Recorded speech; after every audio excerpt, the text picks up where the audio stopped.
नमस्कार विद्यार्थी मित्रांनो, माझं नाव सुहास भिसे. स्वागत आहे तुमचं सर्वांचं स्पर्धा करंट अफेअर्स मराठी या आपल्या मायबोली भाषेतील एज्युकेशनल यूट्यूब चॅनलमध्ये. विद्यार्थी मित्रांनो, आज आहे 5 एप्रिल 2024. आजच्या दिवसाचे जेवढेही चालू घडामोडीचे महत्त्वाचे टॉप प्रश्न बनत असतील ते सर्व प्रश्न आपण या व्हिडिओच्या माध्यमातून पाहणार आहोत. तरी सर्वप्रथम आपण जर नवीन असाल, पहिल्यांदा या चॅनलवरील व्हिडिओ पाहत असाल तर चॅनलला या ठिकाणी अवश्य सबस्क्राईब सुद्धा करून घेऊ शकता. ठीक आहे, चला तर मग आपण आजच्या व्हिडिओला सुरुवात करूया. त्या अगोदर कालच्या व्हिडिओमध्ये जो काही शेवटचा प्रश्न विचारला होता त्या प्रश्नाचं उत्तर जाणून घेऊया. काय होता प्रश्न? भारतामध्ये बेकायदेशीर कर्ज देणारे जे काही ॲप्लिकेशन्स असतात ते तपासण्यासाठी अलीकडेच डिजिटल इंडिया ट्रस्ट एजन्सी कोणी स्थापन केलेली आहे? तर बऱ्याच विद्यार्थी मित्रांनी अगदी योग्य उत्तर टाईप करून सांगितलं आहे. पर्याय क्रमांक बी, RBI हे या प्रश्नाचं योग्य उत्तर असणार आहे.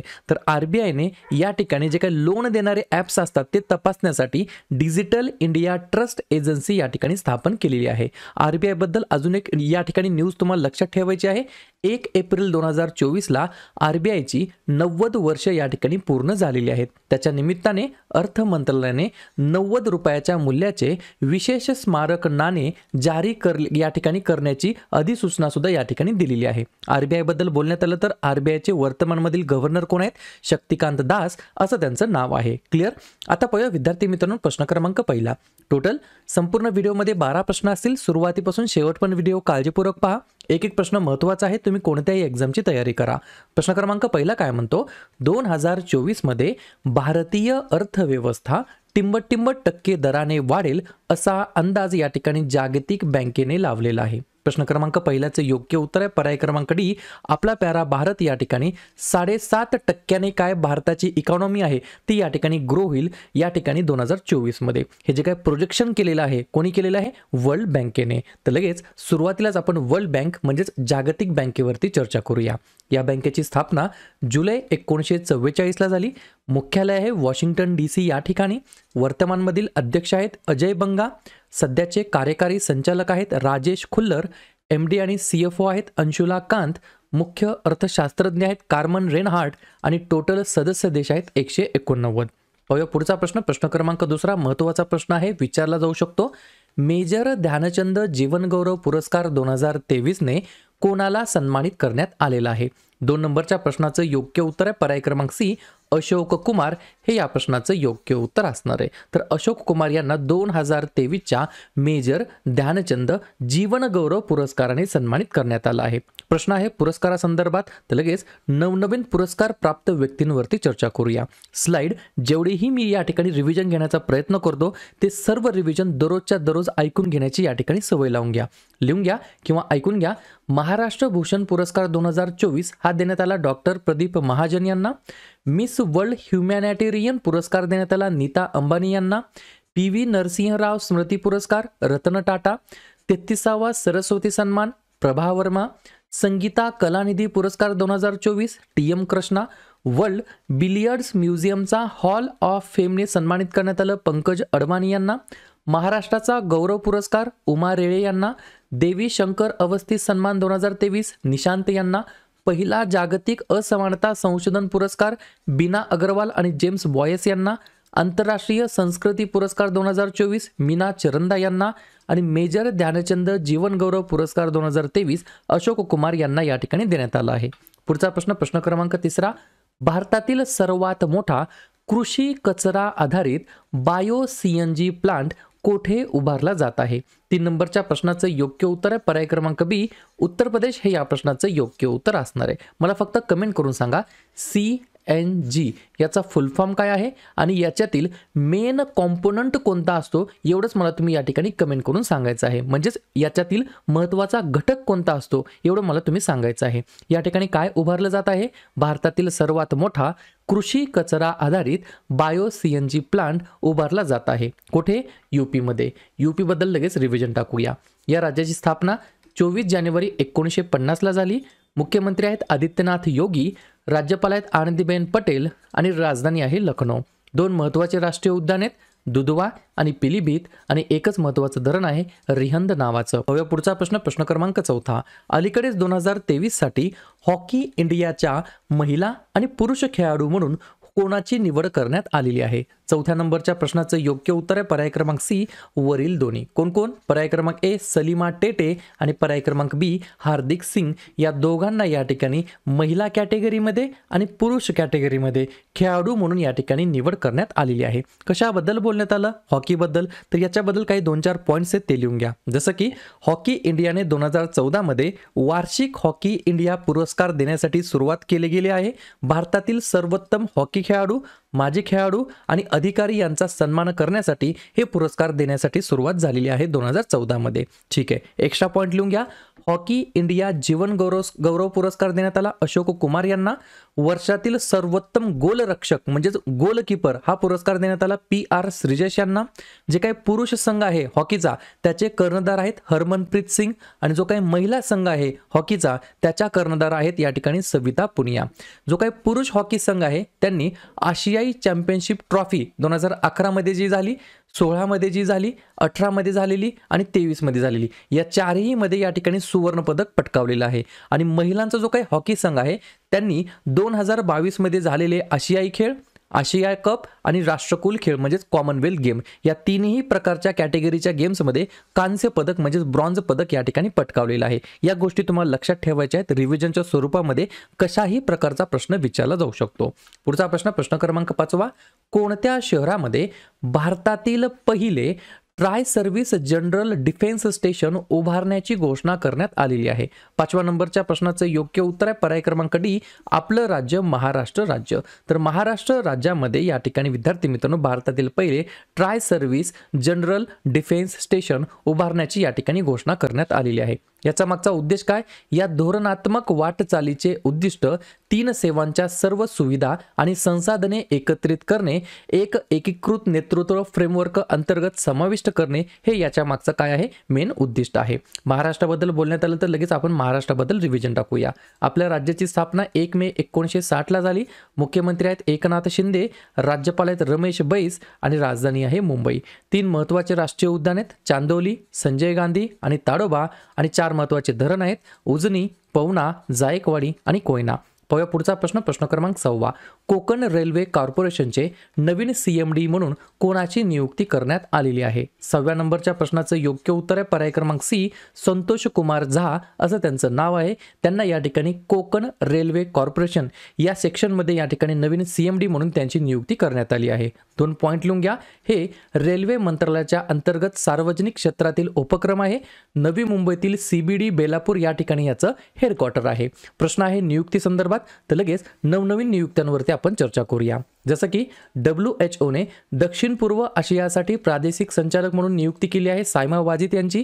आशियाई क्रिकेट परिषदेचे अध्यक्ष आहेत जय शाह. भारत सरकारचे मुख्य जलतज्ञ आहेत लोचन पठानिया. भारतीय लष्कराचे उपप्रमुख बनलेत लेफ्टनंट जनरल उपेंद्र द्विवेदी. भारताचे नवीन आरोग्य सचिव बनलेत अपूर्व चंद्र. आंतरराष्ट्रीय न्यायालयाचे नवीन अध्यक्ष बनलेत नवाफ सलाम. भारतीय चार्टर्ड अकाउंटचे अध्यक्ष बनलेत रणजित कुमार अग्रवाल. IRCTCचे अध्यक्ष आणि व्यवस्थापकीय संचालक बनलेत संजय कुमार जैन.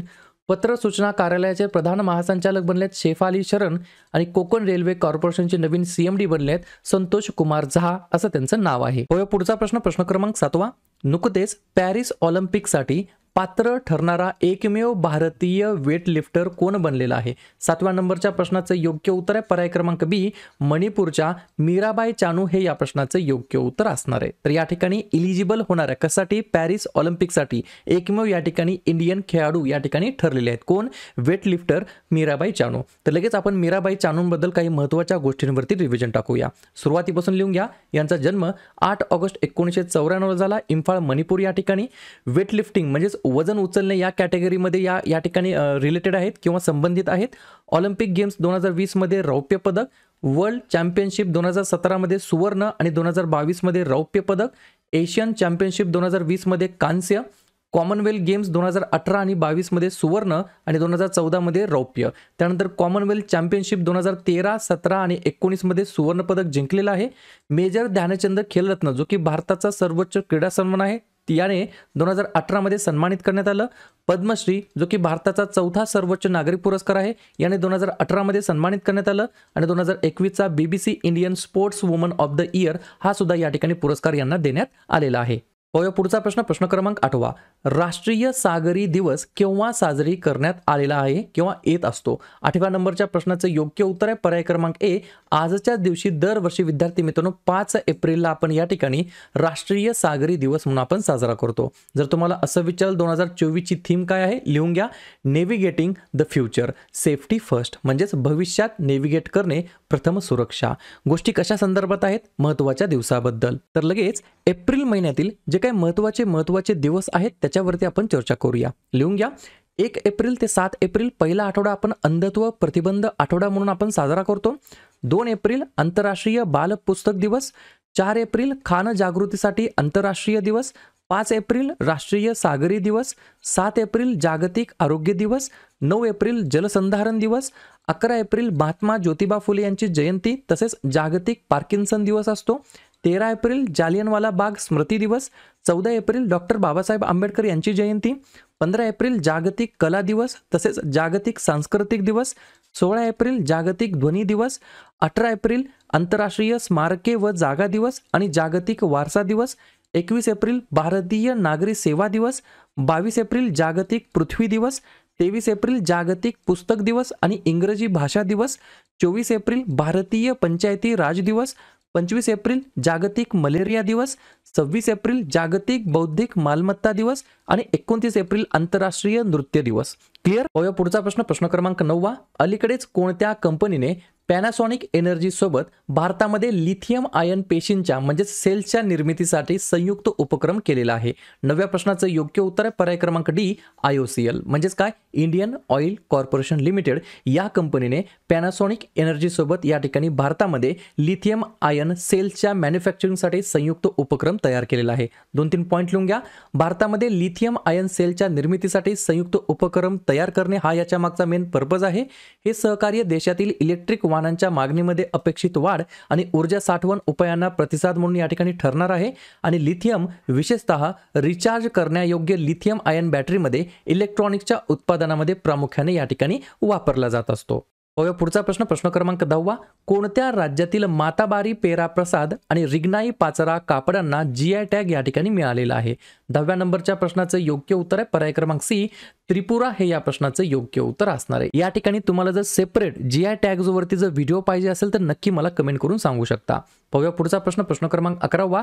मेटा प्लॅटफॉर्म भारतातील पहिले डेटा सेंटर कोणत्या प्रदेशातील रिलायन्स इंडस्ट्रीज लिमिटेड कॅम्पसमध्ये स्थापन करण्यात येणार आहे? 11व्या नंबरच्या प्रश्नाचं योग्य उत्तर आहे पर्याय क्रमांक बी.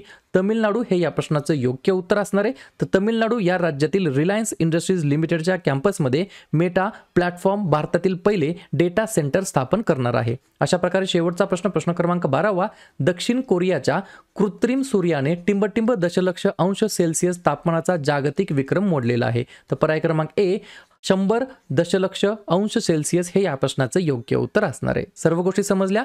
तर अशा प्रकारे विद्यार्थी मित्रांनो हे होते आजचे 12 प्रश्न. उपक्रम कंटेंट हा जो काही प्रयत्न आम्ही सुरू केला आहे मराठी भाषेमध्ये हा कसा वाटतो नक्कीच कमेंट करत चला. आणि या ठिकाणी तुमच्यासाठीचा आजचा खास प्रश्न, अलीकडेच लॉन्च झालेला भारतातील पहिला AI आधारित चित्रपट कोणता आहे किंवा त्या चित्रपटाचं नाव काय आहे? स्त्री 2, द क्रू, इराह की फायटर? तर ज्या पण विद्यार्थ्यांनी या प्रश्नाचं योग्य उत्तर येत असेल त्या प्रश्नाचं उत्तर तुम्ही कमेंट बॉक्समध्ये बिंदासपणे टाईप करून सांगा.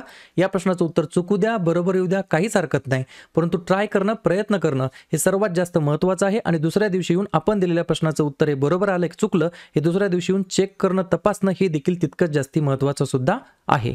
तर लगेच एप्रिल महिन्यातील जे काही महत्त्वाचे दिवस आहेत त्याच्यावरती आपण चर्चा करूया. लिहून घ्या. 1 एप्रिल ते 7 एप्रिल पहिला आठवडा आपण अंधत्व प्रतिबंध आठवडा म्हणून आपण साजरा करतो. 2 एप्रिल आंतरराष्ट्रीय बाल पुस्तक दिवस. 4 एप्रिल खान जागृतीसाठी आंतरराष्ट्रीय दिवस. 5 एप्रिल राष्ट्रीय सागरी दिवस. 7 एप्रिल जागतिक आरोग्य दिवस. 9 एप्रिल जलसंधारण दिवस. 11 एप्रिल महात्मा ज्योतिबा फुले यांची जयंती तसेच जागतिक पार्किन्सन दिवस असतो. 13 एप्रिल जालियनवाला बाग स्मृती दिवस. 14 एप्रिल डॉक्टर बाबासाहेब आंबेडकर यांची जयंती. 15 एप्रिल जागतिक कला दिवस तसेच जागतिक सांस्कृतिक दिवस. 16 एप्रिल जागतिक ध्वनी दिवस. 18 एप्रिल आंतरराष्ट्रीय स्मारके व जागा दिवस आणि जागतिक वारसा दिवस. 21 एप्रिल भारतीय नागरी सेवा दिवस. 22 एप्रिल जागतिक पृथ्वी दिवस. 23 एप्रिल जागतिक पुस्तक दिवस आणि इंग्रजी भाषा दिवस. 24 एप्रिल भारतीय पंचायती राज दिवस. 25 एप्रिल जागतिक मलेरिया दिवस, 26 एप्रिल जागतिक बौद्धिक मालमत्ता दिवस आणि 29 एप्रिल आंतरराष्ट्रीय नृत्य दिवस. क्लिअर?